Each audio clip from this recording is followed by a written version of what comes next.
నాకెప్పుడు అధికారులు పెద్దవాళ్ళే, నాకు లోపల అంత గౌరవం ఉంటుంది నాకు. కానీ గౌరవం నిలబెట్టుకోవాల్సిన అవసరం కూడా అధికారుల మీద ఉంది. ఎందుకంటే నేను ప్రజల కోసం పనిచేస్తాను. అందుకని ఈ బాధ్యతని అందరూ చేయాలి. ఎందుకంటే నేను ఈవ్ టీజింగ్ అనేది నాకు చాలా చిరాకు. నిస్సహాయ స్థితిలో ఉన్న ఆడపిల్లల్ని వేధించడం అనేది మగతనం కాదు. అది మీరు మగతనం కావాలంటే జిమ్నాస్టిక్స్కి వెళ్ళండి. మీరు మగతనం ప్రూవ్ చేయాలంటే దేశం కోసం ఒళ్ళుంచి ఆర్మీలో జాయిన్ అవ్వండి. ఆడపిల్లల్ని ఏడిపించి అది మగతనం అంటే తొక్కి నారత్తిస్తాం, పిచ్చ పిచ్చ వేషాలు చేస్తాం.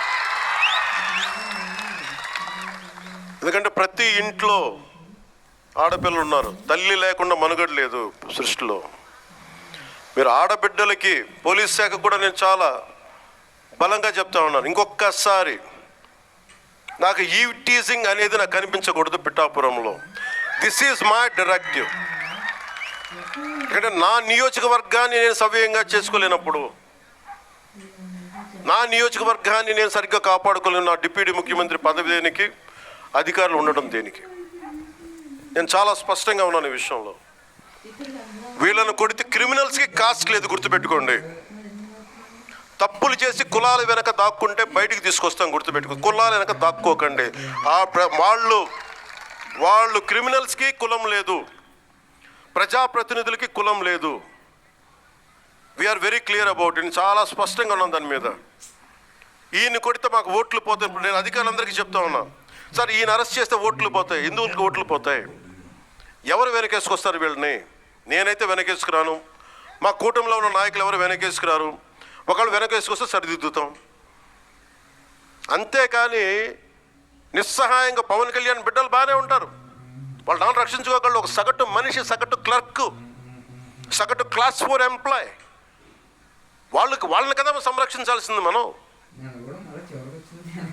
విఐపి ట్రీట్మెంట్ ఆగాలి ఇక్కడ.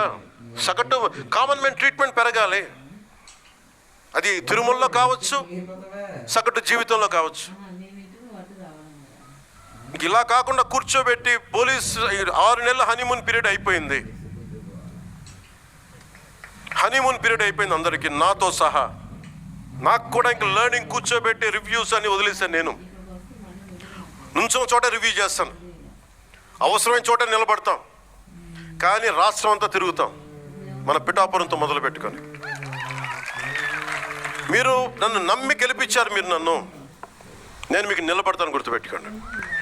మీరు నాకు ప్రోగ్రెస్ ఇవ్వండి, నేను మళ్ళీ పని చేసే ఓట్లు అడుగుతాను. కానీ ఈ లోపల మటుకు నాకు మీరు జేజేలు కొట్టండి, ఆటోగ్రాఫ్లో నేను ఇవ్వకపోవచ్చేమో, కానీ మీకు పని అయితే ఉళ్ళు ఉంచి పని చేస్తాను. మీరు మొత్తం 5 సంవత్సరాల పాలన అయిన తర్వాత ఇంకొకసారి ఇతనికి ఎమ్మెల్యేగా అవకాశం వచ్చింది ఇవ్వండి. లేదు నువ్వు మాకు నచ్చలేదు వదిలేయండి. మీరు నేను అంత నిక్కచ్చిగా ఉన్నాను, నాతోటి నేను అంత నిక్కచ్చిగా ఉన్నాను. అందుకని నేను చాలా స్పష్టంగా ఉన్నాను.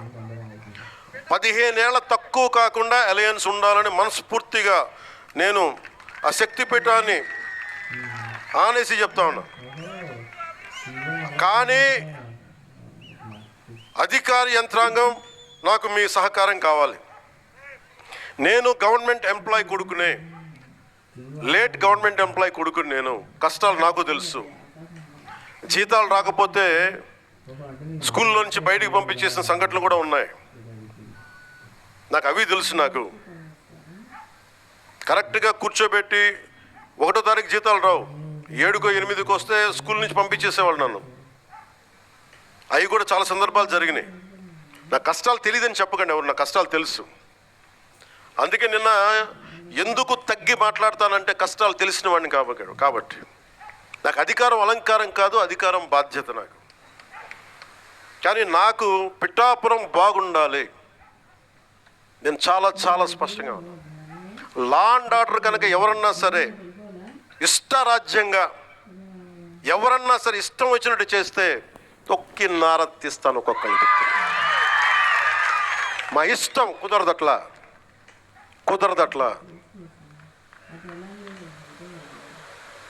ఇది చాలా చాలా జాగ్రత్తగా ఉండాలి. ఇది నేను తెగించి వచ్చాను రాజకీయాల్లో, గుర్తుపెట్టుకోండి.